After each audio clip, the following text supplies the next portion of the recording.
Bom, gente, indo aí para a segunda parte da nossa interpretação da FGV, o que a gente tem, né? Eu falo para vocês, e se o texto for formado por várias modalidades ao mesmo tempo?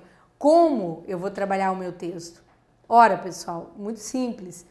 Eu tenho, primeiro, que colocar na cabeça o seguinte, o que é a tese? Ah, a tese é o objetivo principal do texto. Ótimo. Então, gente, a tese é aquela frase que, ao ler o texto, você sente que o autor deu uma declaração. Eu quero falar disso. É lógico que ele não vai escrever isso, eu quero falar disso. Mas é o momento que você sente, agora o autor entrou no assunto. Por quê? Ora, você concorda comigo que eu posso começar a te contar uma história, né? Às vezes para ilustrar qualquer coisa. Mas assim que eu te conto essa história, na verdade, com a pretensão de depois chegar numa moral, ou seja, te falar qual é a minha ideia com essa história. Você concorda que eu não preciso falar a minha ideia de cara, mas eu posso começar contando a história e depois apontando, olha, eu conto essa história para chegar nesse ponto. Concorda que eu posso fazer isso? Ótimo. O texto também é assim. Os autores podem ou começar do zero, quero falar disso, ou simplesmente começarem os seus textos de modo performático, começarem caracterizando alguma coisa, começar narrando. Então você só vai encontrar tese, veja bem, você só vai encontrar tese quando o autor fizer uma declaração. Não é quando ele faz uma pergunta, não é quando ele nega, porque quando você diz o que é não, você não está afirmando para mim o que é o sim, tá? Então, vem cá para te mostrar. Bom, esse texto, né, colocando de novo acento em língua portuguesa aqui, esse texto da FGV foi um texto enorme que a FGV trouxe para uma prova, vou até falar para vocês, uma prova da área fiscal. Era um texto que devia ter sido uns 12 parágrafos, tá bom? Só vi que eu não recortei todos não. E o texto começa assim, ó, as categorias da ética. Mas antes de você ler o texto, lembra que eu falei? Faça a prova de trás para frente. Outra coisa, quando você terminar de fazer as questões gramaticais, veja o que o enunciado da questão quer de você. Porque aí você vai saber a que parte do texto você vai dar uma atenção especial. A banca diz, a partir da tese defendida pelo autor, quer dizer, começando por ela, é correto afirmar que... Mas ele não falou sobre tese, então você já sabe que você tem que dar atenção especial para o início do texto. Então vamos lá, olha só como é que a gente mata fácil. As categorias da ética. A vida humana se caracteriza por ser fundamentalmente ética. Pessoal, vocês concordam que nesse primeiro período aqui, não é?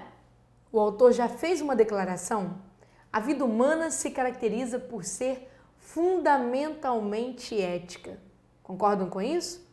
Eu concordo, Júlia. Então guarde isso aqui para mim. Vida humana, fundamentalmente ética. O que eu vou fazer? Eu já vou às opções. Já vai me ajudar, ó. Bom, aqui tem ética? Tem. É condicionante da existência humana. Vida humana, existência humana. Fundamentalmente, fundamenta. Então, a letra A está com grandes chances de ser a resposta. Letra B. O conceito de ética, lá está falando de ética e não de conceito de ética. Ok, mas eu deixo aqui. Aqui eu tenho vida humana, seres humanos, né? Mas eu não tenho o tal do fundamenta. Então, esse aqui pode ser uma segunda chance. Se eu invalidar a letra A, pode ser que a letra B seja uma opção, mas a primeira é a letra A. A violência entre os animais brutos decorre da inexistência de uma ética. Só tem isso aqui. Falando de animais, eu li animais na primeira linha? Não, está falando de seres humanos. As noções de bom e mal estão na base das organizações sociais, sejam elas humanas. Mas eu comecei a ler sobre noções de bom e mal? Não, comecei a ler sobre ética. O princípio ético que orienta os atos técnicos. Bom, aqui tem ético, mas não tem vida humana, não tem fundamenta, tem atos técnicos, eu não li isso. De jeito nenhum que essas opções seriam a resposta, tá? Porque se for começar da tese, tem que começar da primeira afirmação que o autor fez ali, que é a afirmação categórica dele.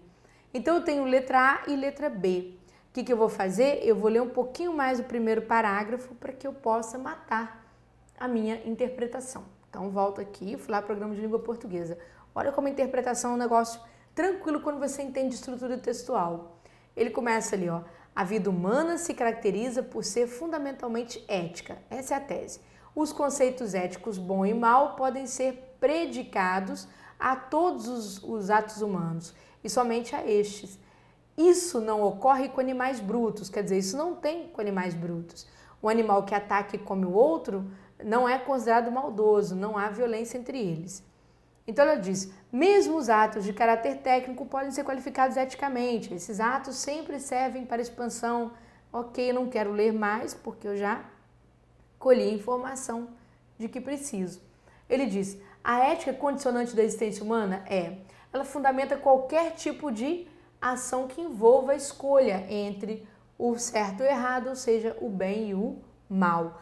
Mas olha só a letra B. O conceito de ética aplica-se sobretudo aos humanos, quer dizer, especialmente aos humanos? Não, porque ele diz que quando ele vai falar de animais brutos, você não pode usar o conceito de ética para animais brutos, né? Que praticam atos de natureza técnica e atuam profissionalmente? Não, ele já misturou muito, foi lá para o segundo parágrafo, resposta letra A.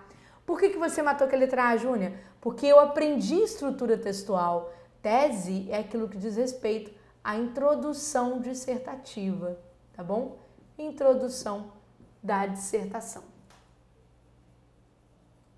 Perfeito? Às vezes, nem sempre essa introdução, essa frase categórica, ela está no primeiro parágrafo não, tá, gente? Por que eu digo que não? Porque às vezes o cara pode começar a contar uma história e apenas o segundo parágrafo ser o de fato introdutório do assunto que ele quer manifestar, tá? Bom, eu vou agora, voltando aqui, ó, para o exercício número 2, tá? Eu não coloquei as opções, mas a banca queria que você marcasse, né, uma opção que trouxesse quais desses itens são verdadeiros segundo o texto, tá? Então ele diz, ó, em relação aos terceiro e quarto parágrafos, você precisa ler o texto todo? Não, você tem que centrar a sua cabeça no terceiro e no quarto parágrafo. Analise as afirmativas a seguir. Item 1. O objetivo principal do terceiro parágrafo, então vamos pensar um pouquinho. Quando a banca fala objetivo principal, ela faz lembrar que palavra técnica? A tese. Ué, mas a tese não era aquela que foi apontada no primeiro? Sim. Mas cada parágrafo, gente, olha só, cada parágrafo possui um tópico inicial e desse tópico inicial nós teremos derivações, ampliações textuais. Então, o tópico inicial mata o objetivo principal também do texto naquele parágrafo.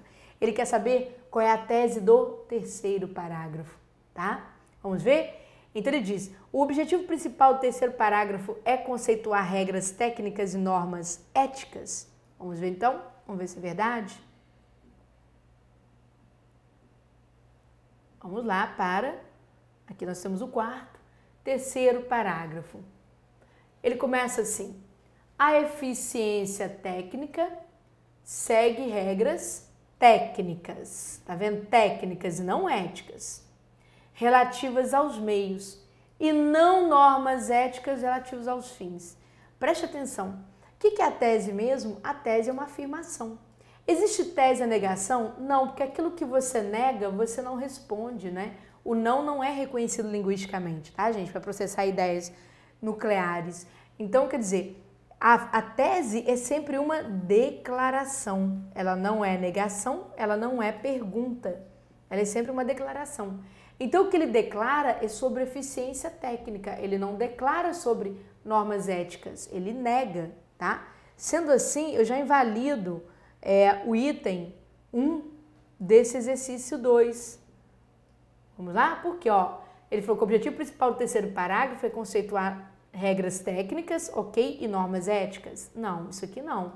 Então, eu já perdi este item. Item 2. O plano do terceiro parágrafo inclui uma exemplificação. Vamos ver, será que tem uma exemplificação?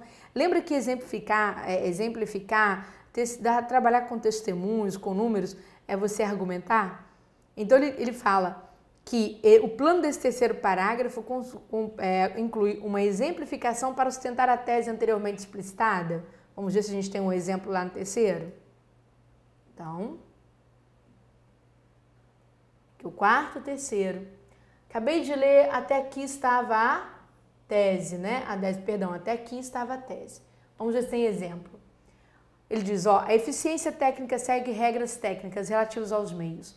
A energia nuclear pode ser empregada para o bem ou para o mal. Na verdade, ela é investigada, apurada e criada para algum resultado que lhe confere validade.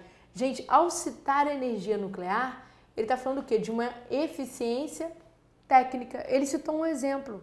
Citou? Citou. Perfeito. Então, item 2, correto. Tá? Vamos lá, então, item 2, correto. E aqui, opa, volta aqui. Aqui, correto.